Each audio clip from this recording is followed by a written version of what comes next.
The Planetary Diet. It sounds strange, doesn't it? It kind of sounds like a diet consisting of planets. Well, it's actually kind of the opposite. It's a diet meant to protect our planet. And that's pretty important, isn't it? But wait, how do we protect our planet with our diet? How are those two things related? Well, the Eat Lancet Commission has a very extensive document exploring exactly how those two things are related.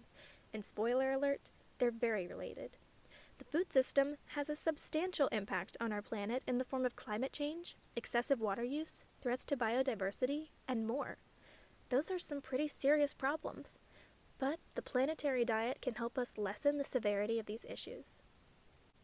To put it simply, the planetary diet is rich in nutrient-dense plants while being pretty modest in animal-based foods and foods with added sugars.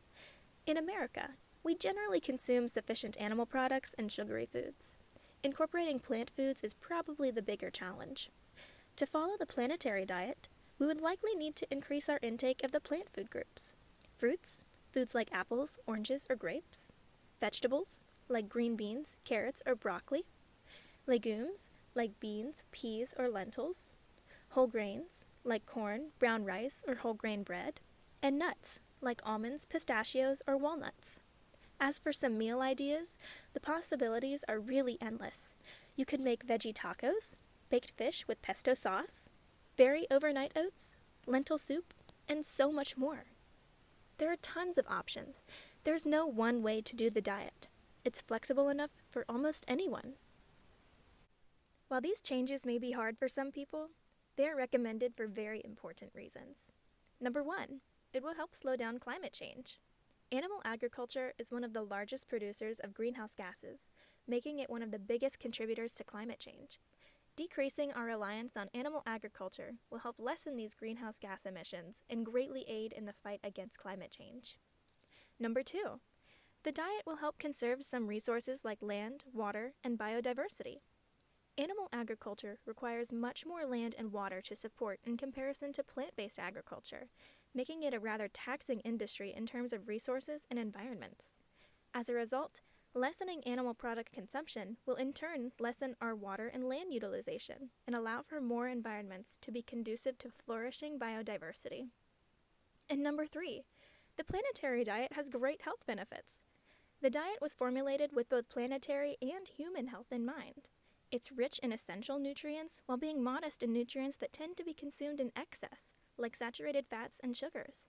This way, the diet can help keep consumers healthy and reduce their risk of diet-related conditions and diseases. Still, these changes might be hard to implement for a lot of people. In the US, animal products make up a huge portion of our diets, and limiting animal products could be a struggle.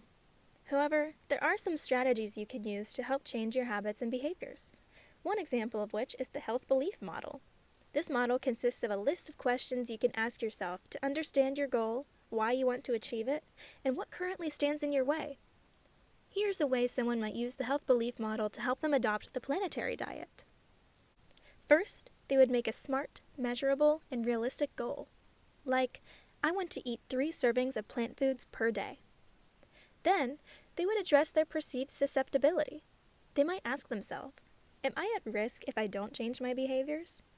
In this case, they might realize, if I don't eat enough plants, I could be at risk for malnutrition or other diet-related conditions.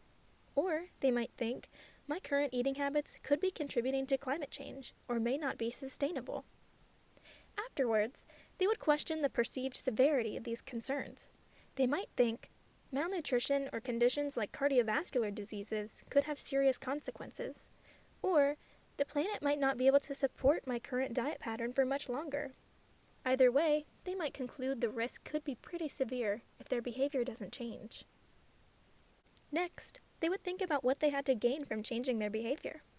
Maybe they would think, if I eat more plants, my risk for chronic diseases might decrease, and I could leave less of an adverse impact on the environment. The next step is very important to success. They would need to recognize their possible obstacles.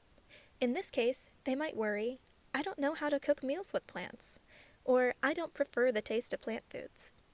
Then, they would think about if they could overcome these barriers and what they could do to help their success.